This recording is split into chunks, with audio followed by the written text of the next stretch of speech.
একটা মাহফিলে 10 লাখ 15 লাখ লোক হওয়া, এটা দুনিয়ার কোনো রাষ্ট্রপ্রধানের ইতিহাসেও নেই, ঠিক কিনা বলুন?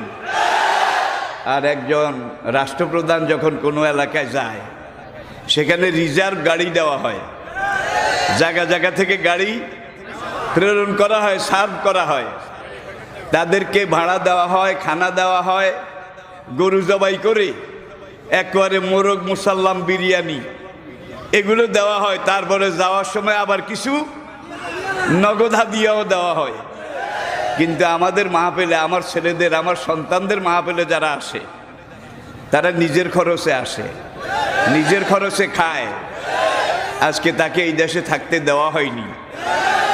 সোজা কথা, সংক্ষিপ্ত কথা, চূড়ান্ত কথা, শেষ কথা, মিজান আবার আসবে, বিজয়ীর বেশে আসবে।